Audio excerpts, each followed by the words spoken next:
Hi everyone, it's HappyChimeNoises, and today I'm going to tell you why I think all pro League of Legends players are idiots. Or at least most of them. If you've ever seen my videos before, you know that I love off-meta. And one thing that pro players love is not off-meta. They love the meta more than anything. When you look at past pro games, you see a lot of similarities. We see a lot of Renekton, for example, a pick that many people don't even think is very good. His win rate shows he's not very good, and yet pro teams continuously pick him over and over again. They're just so comfortable on it. Some picks like Ahri mid, a pick that I've never thought has been that good in pro play, even months after her rework when you could say back then she was probably pretty good. Now she's definitely not as good, and yet she's still very common, even getting counter-picked by Lysandra sometimes. There are many times you can't really justify the things that pro players are picking, but they just love meta so much they really don't want to break it. But this isn't always the case. In fact, recently we've had Poppy Jungle and Vi Jungle be an adaptation that pro players have made. Vi Jungle specifically came first because Vi is really good against Zeri, and Zeri became really good. Vi can press ultimate on Zeri, lock her down. That's one way that you can deal with her incredible movement speed. On the other hand, because of that happening, as well as lots of other dash champions in the meta, Poppy became popular thanks to her W,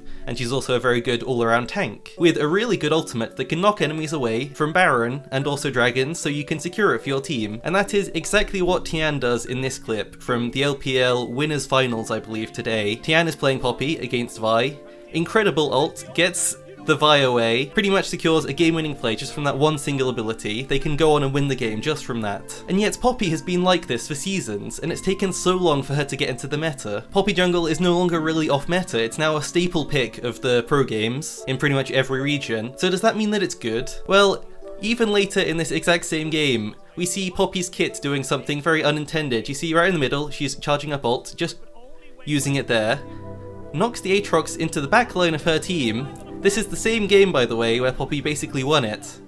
The Poppy ult is so bad that it practically instantly ends the fight. And that's it. The whole series is lost, partially because of this Poppy ultimate. Does that mean that Poppy is not a meta champion anymore? Where is the line that pro players draw for this? Meta is something that everyone disagrees on, but seemingly pro players have some champions they think are really good. For example, we see a lot of Zeri Yuumi at the moment. It's a crazy combo where, as long as the champion gets some late game items, they can basically pentakill, as they have been, and it's a really good duo because of the movement speed, the healing, everything like that. But I want to ask, what in this game where Zeri just got a pentakill and won the game, why doesn't KT have these two champions on their team? KT are still picking meta. This game they do have a Twitch, which is a bit weird, but they still have very meta champions. We see the same Poppy again. The reason I'm showing this is because I want to show that picking meta doesn't guarantee anything. Even if you're sticking to the meta, it doesn't mean that you can beat the other meta. You still have to have a very good draft. You still need to play well in the game. Picking so-called meta is only one small part of it. And this is especially relevant when we look at some North American teams in the past. For example, TSM here,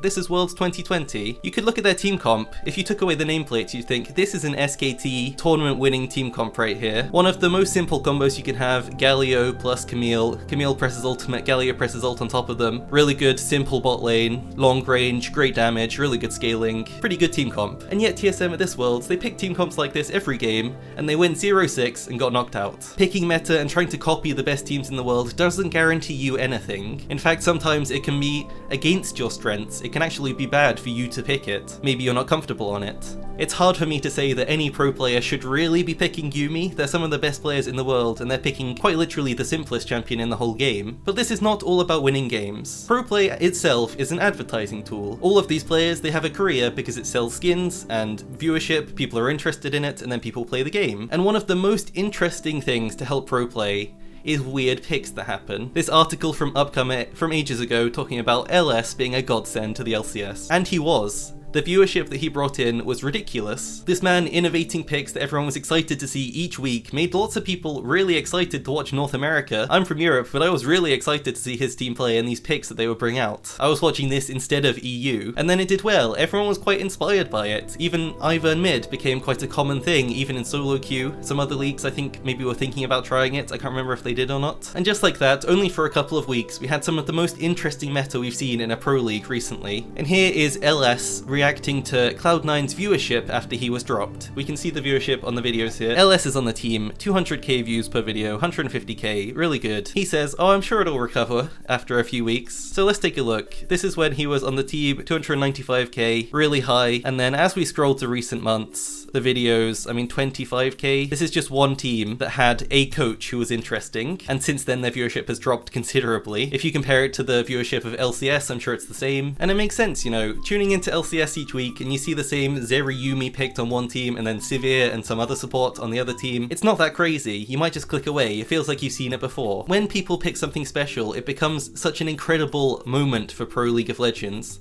People write articles about it. Annie Top was just picked in LPL one game. That's the kind of thing that would make you go click on it and then make you think, oh, maybe I'll try that. It looked quite good in the game. Or Singe support. Pretty much where Damwon Kia's support Lehend got his start in Pro League. He became really popular because he'd reached, I think, rank 1 with Singe support. And then in pro games, he was known for picking weird things. He was the guy who started playing Pantheon support, and that became something people noticed. It became meta. He picked it at Worlds. They had so much ridiculous success with these weird picks. It's crazy the team of Damwon, for example, didn't completely change the League of Legends meta. It's like Damwon happened, then everyone forgot and went back to normal. Even Enchanter Smite top lane, which unfortunately we have some sort of credit for, because we showed it off at the time it started becoming popular. Many people hated this, of course, but also it was new, and new is good, because it can always be removed if people don't like it, and that's what happened. Janna top was played for a few weeks, it was an interesting few weeks. The game completely revolved around it, and I don't think it would have been good if pro play only revolved around Smite top laners for the rest of the year, but it was nice we had it for a couple of weeks. And finally, I want to talk about signature champions. Things that you see a player pick and you think, wow, that's really cool, and then they win with it and you're like, wow, I like that player now, I'm gonna watch the rest of their games. When you tune in to a TSM playoff game, you see Doublelift in the back line, right over here, picking his signature Lucian. Crazy team fight, TSM are getting owned. But Doublelift is still alive. He's sitting in the back line, kiting with his E incredibly well. One of the best Lucian ults I've ever seen. Kills like 3 people with it by himself. Game is won, right there, just from a Doublelift Lucian play. And from then on, Doublelift was known for his Lucian play. Whenever you see him lock it in pro game, you're excited to see it. Another similar example, TSM Hauntzer picking Gnar. I think this was roughly when Gnar was released, maybe a bit after. Not that crazy of a pick, still a top laner, still pretty meta. Makes a crazy good play with it, becomes known specifically for how good he is on Gnar. They go to Worlds, have loads of fans with it. Doesn't really matter what happens next, because it wasn't that good.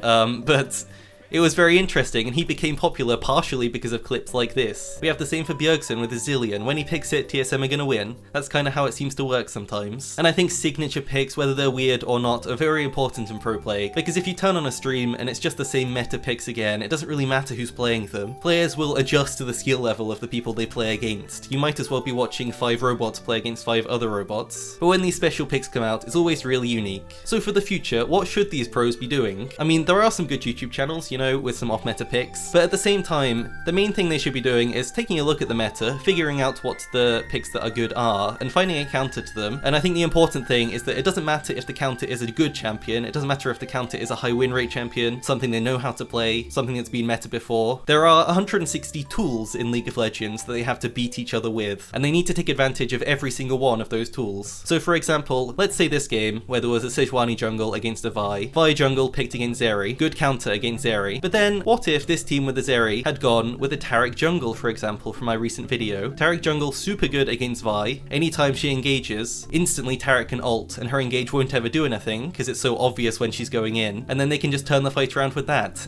Zeri gets a Taric ultimate, gonna be pretty good on her, she's not gonna be able to get dived. There are opportunities for these things out there, and solo queue players are proving that they do work. Years ago, Faker was picking Master Yi, and now he's stuck on mostly meta picks, and to me that's just very disappointing. I want to watch pro games, I want to see people pick new things. I don't want to see people pick the same thing over and over again. And LPL or LCK are going to win Worlds again if it keeps happening. I'd love to see EU get some more cool picks. G2 reach finals with Pyke top lane and Pyke mid lane, some other weird picks as well. If these pro players really want to make history and keep people interested in their careers, there's not too much to lose. Of course you could pick Jarvan or Sejuani and do your job, but it doesn't guarantee you anything. These meta picks are not a guaranteed world spot, they're not a guaranteed guaranteed world's victory. I want to see people taking advantage of all of the tools in League of Legends. And with these weird picks, who knows how high EU and North America can do in international competition. I know for the past 11 years they've played the meta, maybe add some special things in, who knows, just give it a try. If you go 0-6 but have some fun games, I'm not going to be too mad. Thank you guys for watching, and I'll see you in the next off-meta video.